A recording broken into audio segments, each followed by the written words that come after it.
ਦਰਸ਼ਕੋ break ਤੋਂ ਬਾਅਦ ਤੁਹਾਡਾ ਸਵਾਗਤ ਹੈ। ਜੀਰਾ ਸਾਹਿਬ ਹੁਣ ਅਸੀਂ ਈਮੇਲ ਪੜ੍ਹਦੇ ਹਾਂ। ਸਾਡੀ ਪਹਿਲੀ ਈਮੇਲ ਆਈ ਹੈ ਵੀਰ ਅਮਰਦੀਪ ਸਿੰਘ ਜੀ ਦੀ। ਇਹ ਲਿਖਦੇ ਹਨ, ਵਾਹਿਗੁਰੂ ਜੀ ਕਾ ਖਾਲਸਾ ਵਾਹਿਗੁਰੂ ਜੀ ਕੀ ਫਤਿਹ। ਖਾਲਸਾ ਜੀ, ਸ਼ਿਵ ਸੈਨਾ ਸਾਡਾ ਕੰਮ ਸੌਖਾ ਕਰ ਗਈ। ਉਹਨਾਂ ਨੇ ਅੰਮ੍ਰਿਤਸਰ ਸੰਤ ਜਰਨੈਲ ਸਿੰਘ ਦੇ ਪੋਸਟਰ ਉਤਾਰੇ ਇਹ ਸੋਚ ਕੇ ਕਿ ਉਹ ਸਿੱਖਾਂ ਦੇ ਦਿਲਾਂ 'ਚ ਦਹਿਸ਼ਤ ਪਾ ਦੇਣਗੇ, ਪਰ ਹੋਇਆ ਉਲਟਾ। ਅੱਜ 6 ਜੂਨ ਨੂੰ ਹਰ ਇੱਕ ਸਿੱਖ ਯੂਥ ਦੀ ਫੇਸਬੁੱਕ ਤੇ ਵਟਸਐਪ ਦੀ ਪ੍ਰੋਫਾਈਲ ਪਿਕਚਰ ਤੇ ਸੰਤ ਜਰਨੈਲ ਸਿੰਘ ਨੇ। ਕਈ ਗੁਰਦੁਆਰਿਆਂ 'ਚ ਉਹਨਾਂ ਦੇ ਪੋਸਟਰ ਲੱਗੇ ਹੋਏ ਨੇ। ਜੋ ਕੁਝ ਵੀ ਨਹੀਂ ਜਾਣਦੇ ਉਹ ਵੀ ਸੰਤ ਜਰਨੈਲ ਸਿੰਘ ਦੀ ਫੋਟੋ ਲਾ ਰਹੇ ਨੇ। ਇਹਦਾ ਇੰਨਾ ਅਸਰ ਹੋਇਆ ਹੈ ਕਿ ਕਈ ਹਿੰਦੂ ਮੁੰਡੇ ਕੁੜੀਆਂ ਨੇ ਵੀ ਫੋਟੋ ਲਾਈ ਆ। ਕਈ ਨਿਰੰਕਾਰੀਆਂ ਦੇ ਮੁੰਡਿਆਂ ਦੀ ਫੇਸਬੁੱਕ ਆਈਡੀ ਤੇ ਸੰਤ ਜਰਨੈਲ ਸਿੰਘ ਨੇ। Thank you to Shiv Sena. ਸਾਨੂੰ ਜਿੰਨਾ ਦਬਾਉਣਗੇ ਆਪਾਂ ਉਹਨਾਂ ਦੂਣਾ ਹੋ ਕੇ ਉੱਠਾਂਗੇ। ਖਾਲਿਸਤਾਨ ਜਿੰਦਾਬਾਦ। ਜੀ ਡਾਕਟਰ ਸਾਹਿਬ। ਵੀਰ ਅਮਰਦੀਪ ਸਿੰਘ ਜੀ ਦਾ ਬਹੁਤ ਬਹੁਤ ਧੰਨਵਾਦ।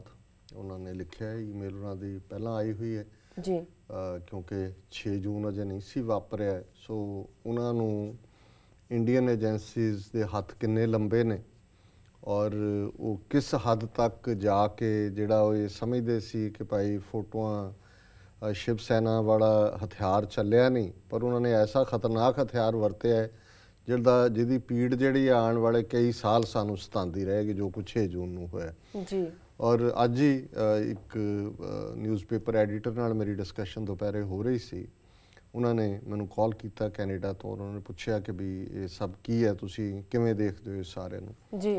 ਸੋ ਮੈਂ ਉਹਨਾਂ ਨੂੰ ਕਿਹਾ ਵੀ ਇਹ ਜਿਹੜੀ ਏਜੰਸੀਆਂ ਦਾ ਜਿੰਨਾ ਕੁ ਕੰਮਕਾਰ ਕਰਨ ਦਾ ਢੰਗ ਮੈਨੂੰ ਸਮਝ ਆਇਆ ਹੈ, ਜੋ ਪੜ੍ਹ ਕੇ ਸੁਣ ਕੇ 20-25-30 ਸਾਲ ਦੇ ਤਜਰਬੇ ਚਾਰ ਚਫੇਰਾ ਦੇਖ ਕੇ ਜੀ, ਵੀ ਇਹਦੇ 'ਚ ਕੋਈ ਸ਼ੱਕ ਨਹੀਂ ਹੈ ਕਿ ਸ਼ਿਵ ਸੈਨਾ ਜਾਂ ਦੂਜੇ ਤੀਜੇ ਤੁਹਾਨੂੰ ਇਹਨਾਂ ਦੇ ਕਦੇ ਐਡਰੈਸ ਵੀ ਨਹੀਂ ਮਿਲਦੇ ਵੀ ਇਹ ਰਹਿੰਦੇ ਕਿੱਥੇ ਨੇ, ਕਿਉਂਕਿ ਇਹਨਾਂ ਦਾ ਕੋਈ ਆਧਾਰ ਨਹੀਂ ਹੈ, ਕੋਈ ਜਨਤਕ ਆਧਾਰ ਵਾਲੇ ਨਹੀਂ ਨੇ ਜੀ ਜੀ। ਇਹ ਬਹੁਤ ਸਾਰੇ ਕ੍ਰਿਮੀਨਲ ਕਿਸਮ ਦੇ ਬੰਦੇ ਜਿਨ੍ਹਾਂ ਦੇ ਲੈਟਰ ਪੈਡ ਜਿਹੜੇ ਨੇ ਉਹ ਇੰਟੈਲੀਜੈਂਸ ਏਜੰਸੀਆਂ ਦੇ ਦਫ਼ਤਰਾਂ 'ਚ ਪਏ ਨੇ, ਉੱਥੋਂ ਹੀ ਉਹ ਲਿਖਦੇ ਨੇ। ਇੱਦਾਂ ਇਹਨਾਂ ਨੇ ਸਿੱਖਾਂ 'ਚ ਵੀ ਕ੍ਰੀਏਟ ਕੀਤੇ ਸੀ।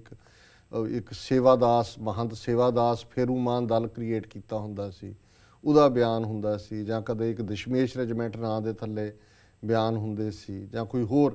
ਜਦੋਂ ਵੀ ਇਸ ਕਿਸਮ ਦੇ ਜਨਤਕ ਆਧਾਰ ਵਾਲਿਆਂ ਤੋਂ ਬਿਨਾਂ ਕੋਈ ਗੱਲ ਹੋਏ, ਜ਼ਾਹਰ ਹੈ ਵੀ ਏਜੰਸੀਆਂ ਦਾ ਕੰਮ ਹੁੰਦਾ।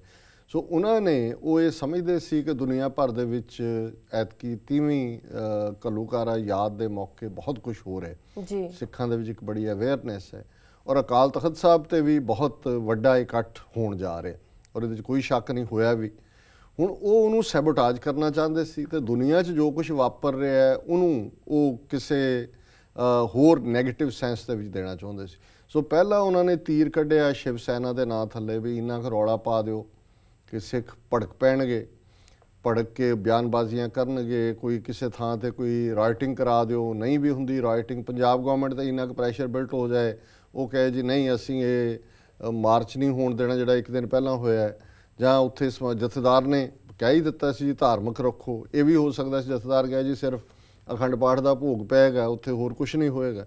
ਸੋ ਉਹ ਜਿਹੜਾ ਹਥਿਆਰ ਸੀ ਉਹਨਾਂ ਨੂੰ ਪੁੱਠਾ ਪਿਆ, ਜਿਵੇਂ ਵੀਰ ਅਮਰਦੀਪ ਸਿੰਘ ਨੇ ਕਿਹਾ ਕਿ ਵੀ ਉਹਦੇ ਨਾਲ ਰਾਦਰ ਇਹ ਹੋਇਆ ਵੀ ਜਿਹਨੇ ਨਹੀਂ ਵੀ ਫੋਟੋ ਲਾਉਣੀ ਸੀ ਉਹਨੇ ਵੀ ਲਾ ਲਈ ਔਰ ਕਿਤੇ 2-4 ਥਾਵਾਂ ਤੇ ਕਾਬੂ ਵੀ ਆ ਗਏ, ਇਹਨਾਂ ਨੂੰ ਕਟਾਪਾ ਵੀ ਚੜ੍ਹ ਗਿਆ। ਸੋ ਉਹ ਉਹਨਾਂ ਨੇ ਜਿਹੜਾ ਹੈ ਇਹ ਵੀ ਹੁੰਦਾ ਵੀ ਪਲਾਨ ਨੰਬਰ 1 ਫੇਲਡ, ਨਾ ਓਪਨ ਦਾ ਪਲਾਨ ਨੰਬਰ 2। ਹੁਣ ਪਲਾਨ ਨੰਬਰ 2 ਕੀ ਹੈ? ਇੱਕ ਚਾਈਨਾ ਦਾ ਬੜਾ ਸਿਆਣਾ ਬੰਦਾ ਹੋਇਆ ਫਿਲਾਸਫਰ ਕਨਫਿਊਸ਼ੀਅਸ, ਅੱਜ ਵੀ ਕਨਫਿਊਸ਼ੀਅਜ਼ਮ ਨੂੰ ਬੜਾ ਵੱਡਾ ਸਿਆਣਪਾਂ ਦਾ ਨਗੇਟਸ ਆਫ ਵਿਜ਼ਡਮ ਮੰਨਿਆ ਜਾਂਦਾ ਉਹਦੀਆਂ ਗੱਲਾਂ ਨੂੰ ਜੀ। ਉਹਨੇ ਕਿਹਾ ਕਿ if you are defeated join the enemy as if you are a supporter of the enemy and then sabotage from within, ਕਿ ਜੇ ਤੁਸੀਂ ਹਾਰ ਗਏ ਤੇ ਐਵੇਂ ਨਾ ਰੋਈ ਜਾਓ ਵੀ ਹਾਰ ਗਏ, ਜਾਂ ਉਹਨਾਂ ਨਾਲ ਹੀ ਰਲ ਜਾਓ, ਉਹਨੂੰ ਕਹੋ ਜੀ ਅਸੀਂ ਤੁਹਾਡੇ ਹੀ ਹਾਂ, ਔਰ ਫਿਰ ਅੰਦਰੋਂ ਤੁਸੀਂ ਉਹਨਾਂ ਨੂੰ ਜਿਹੜਾ ਉਹ ਮਾਰੋ। ਅਸੀਂ ਸਮਝਦੇ ਹਾਂ ਵੀ ਨੰਬਰ ਜਿਹੜਾ ਉਹਨਾਂ ਨੇ ਪਲਾਨ ਨੰਬਰ 2 ਕੱਢੀ, ਉਹਨਾਂ ਨੇ 1000 ਤੋਂ ਜ਼ਿਆਦਾ ਜਿਹੜਾ ਸਿਵਲ ਕੱਪੜੀਆ ਪੁਲਿਸਮੈਨ ਹੈ ਉਹ ਕਰਾਊਡ ਦੇ ਵਿੱਚ ਸੁੱਟਿਆ, ਪੱਗਾਂ ਵਾਲੇ ਨੇ ਜ਼ਾਹਰ, ਕਿਸੇ ਥੱਲੇ ਲਿੱਟਾਂ ਜਿਹੜੀਆਂ ਨੇ ਨਜ਼ਰ ਆ ਰਹੀਆਂ ਜਾਲੀ ਵੀ ਨੇ ਲੇਕਿਨ ਉਹਨਾਂ ਦੇ ਮੁਲਾਜ਼ਮ ਨੇ। ਔਰ ਇੱਧਰੋਂ ਉਹਨਾਂ ਨੇ ਸਰਟਨਲੀ ਸ਼੍ਰੋਮਣੀ ਕਮੇਟੀ ਨੂੰ ਔਰ ਦੂਸਰਿਆਂ ਨੂੰ ਜਿਹੜੀ ਉਹਨਾਂ ਦੀ ਫਰੰਟ ਹੈ ਔਰ ਏਜੰਸੀ ਇਨਪੁਟ ਤਾਂ ਏਜੰਸੀਆਂ ਤੋਂ ਹੀ ਲੈਂਦੇ ਨੇ, ਪੰਜਾਬ 'ਚ CID ਹੈ ਜਾਂ ਸੈਂਟਰ 'ਚ ਦੂਜੀਆਂ ਨੇ, ਪੰਜਾਬ ਦੀ ਸੀ ਹੈ, ਉਹਨਾਂ ਨੇ ਉਹਨਾਂ ਨੂੰ ਕਿਹਾ ਕਿ ਜੀ ਐਤਕੀ ਗਰੁੱਪ ਨੇ ਤੁਹਾਡੇ ਅਕਾਲ ਤਖਤ 'ਤੇ ਕਬਜ਼ਾ ਕਰ ਲੈਣਾ। ਔਰ ਜਿਵੇਂ 26 ਜਨਵਰੀ 86 ਦਾ ਸਰਬੱਤ ਖਾਲਸਾ ਦੂਜਾ ਹੋਇਆ ਸੀ, ਇੱਥੇ ਉਹਨਾਂ ਨੇ ਜਿਹੜਾ ਉਹ ਆ ਕੇ ਕਾਬਜ਼ ਹੋ ਜਾਣਾ ਹੈ ਔਰ ਇਹ ਦੇਖ ਲਓ ਪ੍ਰਬੰਧ। ਸੋ ਉਹਨਾਂ ਨੇ ਜਿਵੇਂ ਹੁਣ ਆਇਆ ਕਿ ਜੀ ਕਿੰਨੇ ਬੋਰੀਆਂ ਤਲਵਾਰਾਂ ਦੀਆਂ ਮੰਗਵਾਈਆਂ, ਡਾਂਗਾਂ ਦੀਆਂ ਮੰਗਵਾਈਆਂ, ਉਹ ਜਿਹੜੀ ਟਾਸਕ ਫੋਰਸ ਦੇ ਗੁੰਡੇ ਨੇ, ਔਰ ਅੱਜ ਹੀ ਇੱਕ ਆਰਟੀਕਲ 2011 ਚ ਪੰਜਾਬੀ ਟ੍ਰਿਬਿਊਨ ਦੇ ਵਿੱਚ ਛਪਿਆ ਸੀ ਜੀ, ਜਿਹੜਾ ਉੱਥੋਂ ਦੇ ਪੰਜਾਬੀ ਟ੍ਰਿਬਿਊਨ ਦੇ ਹੀ ਪੱਤਰਕਾਰ ਦੀ ਉਹਨੇ ਲਿਸਟ ਦਿੱਤੀ ਹੋਈ ਹੈ ਕਿ ਸ਼੍ਰੋਮਣੀ ਕਮੇਟੀ 'ਚ ਕਿਹੜੇ 10 ਨੰਬਰੀਏ ਨੇ, ਕਿੱਥੇ ਕਿਹੜੇ ਥਾਣੇ 'ਚ ਉਹਨਾਂ ਦਾ ਨਾਂ ਹੈ, ਕਿਹੜੇ ਦੂਜੇ ਨੇ। ਸੋ ਉਹ ਸਾਰੇ ਜਿਹੜੇ ਸੀ ਉਹਨਾਂ ਨੇ ਆਲਰੇਡੀ ਟਾਸਕ ਫੋਰਸ ਦੇ ਨਾਂ ਥੱਲੇ, ਕੁਝ ਉਹਨਾਂ ਦੇ ਸੇਵਾਦਾਰਾਂ ਦੇ ਨਾਂ ਥੱਲੇ ਜਿਹੜੇ ਨੇ ਉਹ ਵਿੱਚ ਬੜੇ ਹੋਏ ਸੀਗੇ, ਉਹਨਾਂ ਨੇ ਅਲਰਟ ਕਰਤਾ ਕਿ ਜੀ ਇਹ ਹੋਣਾ ਜੀ। ਹੁਣ ਇਹਦੇ 'ਚ ਕੋਈ ਸ਼ੱਕ ਨਹੀਂ ਹੈ ਕਿ ਇਕੱਠ ਬਹੁਤ ਜ਼ਿਆਦਾ ਸੀ, ਔਰ ਜਿਵੇਂ ਮੈਂ ਅੱਗੇ ਵੀ ਕਿਹਾ ਸੀ ਕਿ 26 ਜਨਵਰੀ 1986 ਦੇ ਸਰਬੱਤ ਖਾਲਸਾ ਤੋਂ ਬਾਅਦ ਪਹਿਲੀ ਵਾਰ ਇੰਨੀ ਵੱਡੀ ਗਿਣਤੀ 'ਚ ਨੌਜਵਾਨ ਉਹਦੇ 'ਚ ਸ਼ਾਮਲ ਹੋਏ ਜੀ। ਔਰ ਇਹ ਵੀ ਸਾਹਮਣੇ ਆਇਆ ਕਿ ਜੇ ਉੱਥੋਂ ਜ਼ਿੰਦਾਬਾਦ ਦੀਆਂ ਆਵਾਜ਼ਾਂ ਔਰ ਖਾਲਿਸਤਾਨ ਦੇ ਨਾਅਰੇ ਪਹਿਲਾਂ ਹੀ ਲੱਗਣੇ ਸ਼ੁਰੂ ਹੋ ਗਏ ਸੀ। ਇਹਦਾ ਕੋਈ ਸਿਮਰਨਜੀਤ ਸਿੰਘ ਮਾਨ ਹੋਰਾਂ ਦੇ ਆਉਣ ਜਾਂ ਨਾ ਆਉਣ ਨਾਲ ਸੰਬੰਧ ਨਹੀਂ, ਪਰ ਉਹਦੇ ਵਿੱਚੋਂ ਮੁਰਦਾਬਾਦ ਦੀਆਂ ਆਵਾਜ਼ਾਂ ਵੀ ਆ ਰਹੀਆਂ ਸੀ, ਜਿਹੜਾ ਹੁਣ 1000 ਬੰਦਾ ਸਿਵਲ ਕੱਪੜਿਆਂ 'ਚ ਬਿਠਾਇਆ ਹੋਇਆ ਇਸ ਕੰਮ ਲਈ ਸੀ ਜੀ। ਸੋ ਇਸ ਤੇ ਅਸੀਂ ਜ਼ਿਕਰ ਕਰ ਚੁੱਕੇ ਹਾਂ। ਮੈਂ ਇਹ ਵੇਰਵਾ ਇਸ ਲਈ ਦੇ ਰਿਹਾ ਕਿ ਉਹਨਾਂ ਨੇ ਪਹਿਲਾ ਸਟੈਪ ਰੱਖਿਆ ਸੀ ਕਿ ਜਿਹੜਾ ਹੁਣ ਮੁਰਦਾਬਾਦ ਕਹਿੰਦਾ ਦੂਜਾ ਉਹਨੂੰ ਹੀ ਚੰਬੜ ਜਾਏ, ਉਹਨੂੰ ਕਹਿ ਵੀ ਤੂੰ ਕਿਵੇਂ ਕਹਿੰਦਾ, ਝਗੜਾ ਹੋ ਜਾਏ।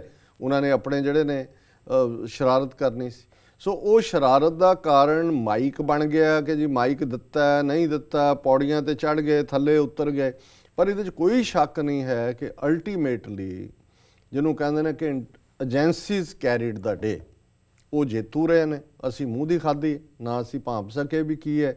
ਔਰ ਉਹਨਾਂ ਨੇ ਜਿਸ ਤਰੀਕੇ ਨਾਲ ਈਵਨ ਦੁਨੀਆ ਭਰ ਦੀਆਂ ਅਖਬਾਰਾਂ 'ਚ, ਰੀਜਨਲ ਲੈਂਗੁਏਜਿਸ 'ਚ, ਟੀਵੀ ਚੈਨਲਸ ਉੱਤੇ ਜਿਵੇਂ ਖਬਰ ਏਜੰਸੀਆਂ ਨੇ ਉਹ ਘੁਮਾਈ ਔਰ ਮੇਕ ਸ਼ੋਰ ਕੀਤਾ ਵੀ ਦੁਨੀਆ 'ਚ ਆ ਜਾਏ ਵੀ ਆ ਜੇ ਜਿਨ੍ਹਾਂ ਨੂੰ ਤੁਸੀਂ ਕਹਿੰਦੇ ਹੋ ਕਿ ਇਹਨਾਂ ਨਾਲ 30 ਸਾਲ ਪਹਿਲਾਂ ਧੱਕਾ ਹੋਇਆ, ਇਹ ਦੇਖ ਲਓ, ਇਹ ਦਹਿਸ਼ਤਗਰਦ ਨੇ, ਇਹ ਤਾਂ ਅੱਜ ਕਿਵੇਂ ਲੜ ਰਹੇ ਨੇ ਕਿਰਪਾਨਾਂ ਨਾਲ ਇੱਕ ਦੂਜੇ ਨਾਲ ਜੀ। ਸੋ ਅਸੀਂ ਇਹ ਸਮਝਦੇ ਹਾਂ ਕਿ ਵੀ ਇਹਦੇ 'ਚ ਕੋਈ ਸ਼ੱਕ ਨਹੀਂ ਹੈ ਕਿ ਇਨੀਸ਼ੀਅਲ ਅਸੀਂ ਉਹਨਾਂ ਦਾ ਪਹਿਲਾ ਹਥਿਆਰ ਸ਼ਿਵ ਸੈਨਾ ਨੂੰ ਖੁੰਡਾ ਕੀਤਾ ਜੀ, ਲੇਕਿਨ ਅਲਟੀਮੇਟਲੀ ਏਜੰਸੀਜ਼ ਕੈਰੀਡ ਦਾ ਡੇ ਅਸੀਂ ਲੂਜ਼ਰ ਹੋਏ।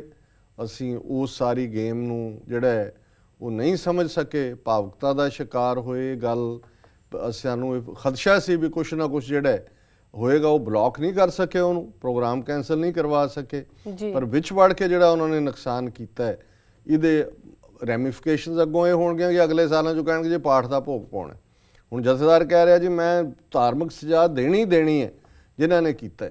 ਪਹਿਲਾਂ ਮੱਕੜ ਨੂੰ ਸੱਦ ਸਜ਼ਾ ਦੇਣ ਨੂੰ, ਬਾਦਲ ਨੂੰ ਸੱਦ, ਫੇਰ ਹੈ ਕਿ ਵੀ ਪਾਰਟ ਹੈ। ਲੇਕਿਨ ਅਸੀਂ ਹੁਣ ਇਸੇ ਡਿਬੇਟ 'ਚ ਉਲਝਾਂਗੇ, ਸਜ਼ਾ ਮਿਲੀ ਨਹੀਂ ਮਿਲੀ, ਟਾਸਕ ਫੋਰਸ ਨੇ ਕੀ ਕਿਹਾ ਕੀ ਨਹੀਂ ਕਿਹਾ, ਕਮੇਟੀ ਬਣ ਗਈ, ਕਿਹੜੀ ਕਮੇਟੀ ਜੀ। ਸੋ ਕੁੱਲ ਮਿਲਾ ਕੇ ਸਰ ਅਮਰਦੀਪ ਸਿੰਘ ਜੀ ਅਸੀਂ ਲੂਜ਼ਰ ਹੀ ਹੋਏ ਹਾਂ। ਅਸੀਂ 30 ਸਾਲ ਬਾਅਦ ਜਿਹੜੀ ਇੱਕ ਓਪਰਚੁਨਿਟੀ ਸਾਡੇ ਕੋਲ ਆਈ ਸੀ, ਉਹ ਸਾਡੇ ਦੁਸ਼ਮਣ ਨੇ ਸਾਡੇ ਨਾਲੋਂ ਜ਼ਿਆਦਾ ਬੈਟਰ ਵਿਟ ਦੇ ਨਾਲ ਸਾਨੂੰ ਜਿਹੜਾ ਉਹ ਡੀਰੇਲ ਕਰਨਾ ਜੀ। ਬਿਲਕੁਲ ਡਾਕਟਰ ਸਾਹਿਬ, ਇਸ ਦੇ ਨਾਲ ਲੈਣੇ ਬ੍ਰੇਕ। ਵੀਅਰਸ ਤੁਸੀਂ ਸਾਡੇ ਨਾਲ ਇਸ ਤਰ੍ਹਾਂ ਬਣੇ ਰਹੋ, ਮਿਲਦੇ ਹਾਂ ਛੋਟੇ ਵਕਫੇ ਤੋਂ ਬਾਅਦ।